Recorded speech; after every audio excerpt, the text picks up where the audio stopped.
बांग्लादेश में सरकारी नौकरियों में आरक्षण के खिलाफ हिंसक प्रदर्शन जोरों पर है।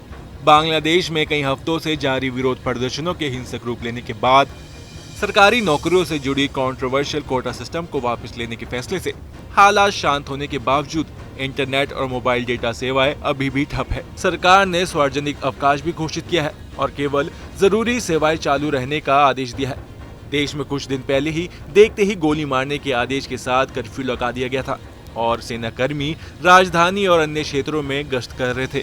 बांग्लादेश में नौकरियों में आरक्षण को लेकर फैला बवाल के बीच प्रधानमंत्री कार्यालय, सेंट्रल बैंक और पुलिस की आधिकारिक वेबसाइटें हैक हो गई है।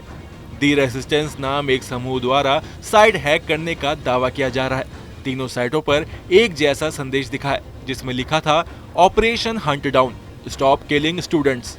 संदेश में आगे लिखा गया, हमारे बहादुर छात्रों के शांतिपूर्ण विरोध का सरकार और उसके राजनीतिक साथियों द्वारा क्रूर हिंसा और हत्या का सामना करना पड़ा है।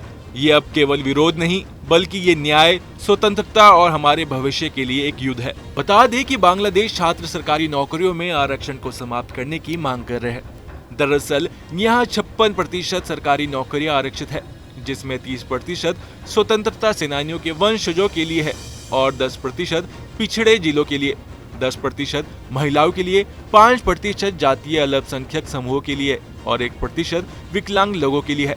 ये पूरा आंदोलन स्वतंत्रता सेनानियों के वंशजों को मिलने वाले 30% आरक्षण के विरोध में चलाया जा रहा है। चलिए बताते हैं इस बार क्या है छात्रों की मांग। आपको बता दें, प्रदर्शनकारियों ने इस बार सभी ग्रेडों से भेदभावपूर्ण कोटा हटाने, संविधान में निर्धारित पिछड़ी आबादी के लिए कुल आरक्षण को 5% तक सीमित करने और इस बदलाव को सुनिश्चित करने के लिए संसद में एक बिल पास करने की मांग की है।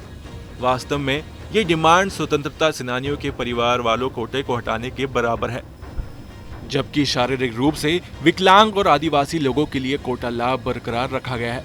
चलिए बताते हैं कि हिंसा क्यों भड़की। विरोध प्रदर्शनों ने हिंसक रूप तब ले लिया जब देश में विभिन्न विश्वविद्यालयों में कोटा विरोधी प्रदर्शनकारी और बांग्लादेश छात्र लीग और पुलिस के बीच झड़प हुई। इसमें 3 छात्रों सहित कम से कम 6 लोगों की मौत हो गई। आरोप है कि अब तक शेख हसीना की सरकार ने हालात को शांत करने के लिए कुछ खास नहीं किया है। इसके बजाय उनके बयान ने स्थिति को और खराब किया है।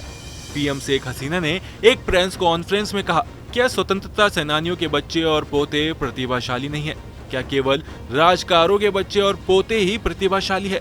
अब देखना यह होगा कि बांग्लादेश में इस प्रदर्शन का क्या हाल होता है। Bureau report, news nation.